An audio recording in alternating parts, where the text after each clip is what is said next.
Hello friends, welcome back to our channel.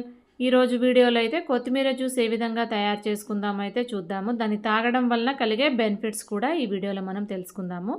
ముందుగా ఒక కట్ట కొత్తిమీరను తీసుకుని సన్నగా తరిగేసి శుభ్రంగా వాటర్లో కడిగి పక్కన పెట్టాను. ఒక హాఫ్ టీ స్పూన్ జీలకర్ర, ఒక నిమ్మకాయ అయితే సరిపోతుంది. ఇప్పుడు దీన్ని మనం మిక్సీ జార్ తీసుకుని మిక్సీ జార్లోనికి కొత్తిమీరను అయితే వేసేసుకుందాము. దీంట్లో హాఫ్ టీ స్పూన్ జీలకర్రను వేసుకొని మిక్సీ మూత పెట్టేసుకుని దీన్ని మిక్సీ అయితే పట్టేద్దాము. ఈ విధంగా మిక్సీ పట్టిన దాంట్లో ఒక గ్లాస్ వాటర్ను యాడ్ చేసుకొని స్ట్రెయినర్ సహాయంతో అయితే వడగట్టుకుందాము. ఈ విధంగా వడగట్టుకున్న దాన్ని గ్లాస్లోకి మనం సర్వ్ చేసుకొని దీంట్లో ఒక సగం నిమ్మ చెక్క మనం పిండుకుంటే అయితే సరిపోతుందండి. ఈ జ్యూస్ ఎర్లీ మార్నింగ్ అయితే మనం తాగినట్లయితే స్కిన్ అనేది గ్లోయింగ్ వస్తుంది, అట్లాగే కిడ్నీలు కూడా క్లీన్ అవుతాయండి. ఇంత మంచి హెల్త్ బెనిఫిట్స్ ఉన్న కొత్తిమీర జ్యూస్ను మీరు కూడా ఒకసారి ట్రై చేయండి.